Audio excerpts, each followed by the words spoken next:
This week's reading is Ruth chapter 4. Meanwhile, Boaz went up to the town gate and sat down there just as the guardian redeemer he had mentioned came along. Boaz said, "Come over here, my friend, and sit down." So he went over and sat down. Boaz took 10 of the elders of the town and said, "Sit here," and they did.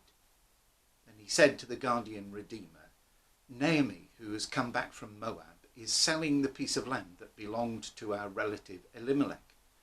I thought I should bring the matter to your attention and suggest that you buy it in the presence of these seated here and in the presence of the elders of my people. If you will redeem it, do so. But if you will not, tell me so I will know. For no one has the right to do it except you, and I am next in line." "I will redeem it," he said. Then Boaz said, "On the day you buy the land from Naomi, you also acquire Ruth the Moabite, the dead man's widow, in order to maintain the name of the dead with his property." At this the guardian redeemer said, "Then I cannot redeem it, because I might endanger my own estate. You redeem it yourself. I cannot do it." Now in earlier times in Israel, for the redemption and transfer of property to become final, one party took off his sandal and gave it to the other. This was the method of legalizing transactions in Israel.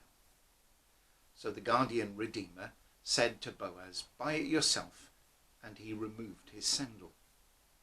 Then Boaz announced to the elders and all the people, "Today you are witnesses that I have bought from Naomi all the property of Elimelech, Kilion, and Mahlon. I've also acquired Ruth the Moabite, Mahlon's widow, as my wife, in order to maintain the name of the dead with his property, so that his name will not disappear from among his family or from his hometown. Today you are witnesses." And the elders and all the people at the gate said, "We are witnesses. May the Lord make the woman who is coming into your home like Rachel and Leah, who together built up the family of Israel. May you have standing in Ephrathah and be famous in Bethlehem. Through the offspring the Lord gives you by this young woman, may your family be like that of Perez, whom Tamar bore to Judah." So Boaz took Ruth, and she became his wife. When he made love to her, the Lord enabled her to conceive, and she gave birth to a son. The women said to Naomi, "Praise be to the Lord, who this day has not left you without a guardian redeemer. May he become famous throughout Israel. He will renew your life and sustain you in your old age. For your daughter-in-law, who loves you and who is better to you than 7 sons, has given him birth." Then Naomi took the child in her arms and cared for him. The women living there said, "Naomi has a son," and they named him Obed. He was the father of Jesse, the father of David. This then is the family line of Perez. Perez was the father of Hezron, Hezron the father of Ram, Ram the father of Amminadab, Amminadab the father of Nahshon, Nahshon the father of Salmon, Salmon the father of Boaz, Boaz the father of Obed, Obed the father of Jesse, and Jesse the father of David. We come to the final chapter in the book of Ruth for this Bible month. And I wanted to give you a question first. Do you remember playing these Where's Wally games? Some images with masses and masses of characters on it. And somewhere buried in it is Wally, who's a very distinctive stripy jumper, bobble hat, and all of that kind of thing. And the puzzle is to work out where he is in that picture. Well, for me, part of this chapter 4 of Ruth is, where's Ruth? In chapter 1, Ruth refuses to leave Naomi and commits to be with her. Remember the sentence we've quoted often, "Don't urge me to leave you or turn back from you. Where you go, I will go. Where you stay, I will stay. Your people will be my people, and your God my God. Where you die, I will die, and there I will be buried. May the Lord deal with me, says Ruth, be it ever so severely, if even death separates you and me. So Ruth is prominent at the beginning of the story. In chapter 2, her relationship with Naomi in Bethlehem changes. She goes to glean in Boaz's field under his protection. And she does that to the end of the barley and the wheat harvest, living with Naomi, her mother-in-law. In chapter 3, at Naomi's instigation, Ruth goes to the threshing floor at night time and meets Boaz, lies at his feet, and they have a conversation where she describes herself as your servant Ruth, and invites him to spread the corner of his garment over her, since he is a guardian redeemer of the family. Then in chapter 4, where's Ruth gone? She's the central character of the story. The book is named after her, but she's barely mentioned in a quarter of the book. There's a bit of a puzzle, I guess, in chapter 4 that we need to look at. How is it Naomi owns land if when she and Ruth arrived in Bethlehem, they were reduced to gleaning? Now, it may be that Elimelech has entrusted his land to somebody else when they left for Moab, and Naomi has the right of reclaim and therefore sale. But the land was being harvested by the new tenant when they got there, and so it wasn't available. That's a plausible explanation. Anyway, Boaz leaps in to his guardian redeemer costume and tackles the other relative. The plot actually already seems written, because while we read in our version of the text Boaz saying, "Come over here, my friend, and sit down," the original Hebrew dismisses this other character as so-and-so. So he's clearly a bit part player with no long-term involvement in Ruth's story. And having called the town elders to witness the conversation, Boaz then steps in to redeem Naomi and Ruth. Of course, on the way, he becomes a more celebrated citizen of Bethlehem, has some more land as a bonus. And then in just one verse, the writer covers Ruth's whirlwind and actually very short re-entry to the story. Verse 13 covers it all. So Boaz took Ruth, she became his wife. When he made love to her, the Lord enabled her to conceive, and she gave birth to a son. And no sooner is the son born than it seems Naomi takes over. The women of the town celebrate her and say, Naomi has a son, not Ruth. So what's happening? Is Ruth being airbrushed out of the story?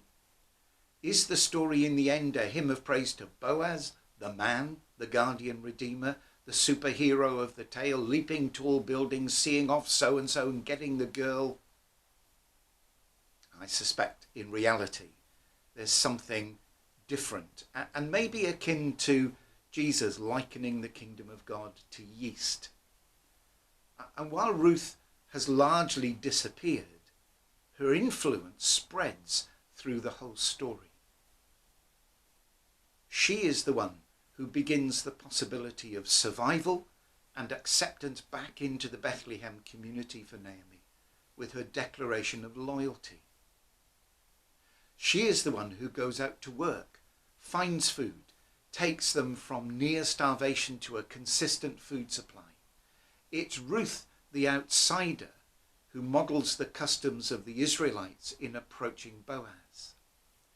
It's also Ruth who acts to secure Naomi's long-term survival with marriage and the birth of a boy, ultimately King David's grandfather.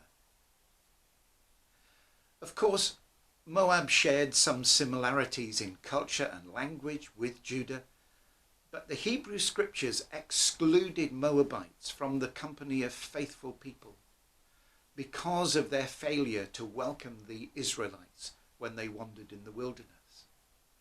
They're also portrayed as unclean because of the suggestion that they were the result of Lot's sexual relationships with his daughters, story in Genesis 19.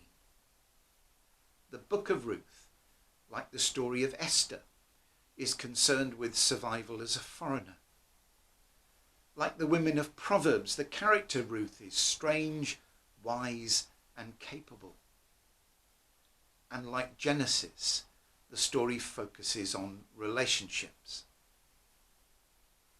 As Christians, we meet Ruth in the genealogy at the start of Matthew's Gospel. And there are 3 other women there as well: Tamar, Rahab, and the wife of Uriah, all foreign, and all of whom have to negotiate difficult situations in order to survive. But more importantly, especially for us in a time of great political disruption, Ruth offers us the hope of a brighter future. You see, the story includes a number of themes basic to the biblical version of human community. First of all, no one is to be left destitute. The community is responsible for feeding the hungry. And the story doesn't pretend that destitution is eliminated, but that hope comes out of generosity and self-giving. Secondly, loneliness and despair must not be ignored. What a critical reminder in these days of lockdown and enforced isolation for so many. Surely we are called to be Ruth for our community, carrying the promise of redemption in ourselves and the way we respond to others' needs. Third, we need to remind ourselves that people's value isn't judged by the labels we attach to them. Black, white, rich, poor, children, the elderly, gay, straight, Christian, unbeliever, outsider, insider. Ruth, an outsider, is welcomed into a community because she is a human being, not marginalised because she's a Moabite.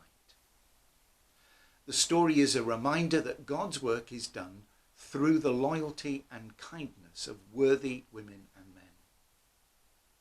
By their actions, Ruth and Boaz give us a glimpse not just of how we should live, but also what the loyal kindness of God and God's people might be like. I want to go a stage further and suggest that for us as Christians, in this story of Ruth, we get a foretaste of the actions which are ultimately fulfilled in Jesus. In the letter to the Ephesians, Paul reminds us that the mission of Christ was to bring into the kingdom of God those who were separate from Christ, excluded from citizenship in Israel, and foreigners to the covenants of the promise, without hope and without God in the world. That's Ephesians 2:12. Ruth's commitment to Naomi enabled her to break down barriers and to be recognised by the women of Bethlehem as better than 7 sons to Naomi. Well, 7 is the traditional Hebrew number for perfection, so Naomi is better than perfect. Jesus, by his death and resurrection, Paul tells us, becomes our peace, uniting divided people, destroying the barrier, the dividing wall of hostility, by setting aside in his flesh, that is, on the cross and through his resurrection, the law with its commands and regulations. His purpose, Paul says, was to create in himself one new humanity out of the 2, thus making peace. Jesus Christ, born of Mary, son of David, descendant of Ruth, the Messiah, makes you and I fellow citizens with God's people and members of his household. Old Testament expert Brent Strawn writes in the Working Preacher blog, saying this: "Of course, not all stories that begin with profound misery end in great joy. We know that. Even when they do," he says, "the later joy does not always cancel out the prior grief, at least not completely or ever easily. And of course, life doesn't always work out as well as it does in Ruth, in this clean, God-blessed sort of way, he says. But sometimes it does. And when it does, that should be recognised and talked about. And people should bless God for it. Amen.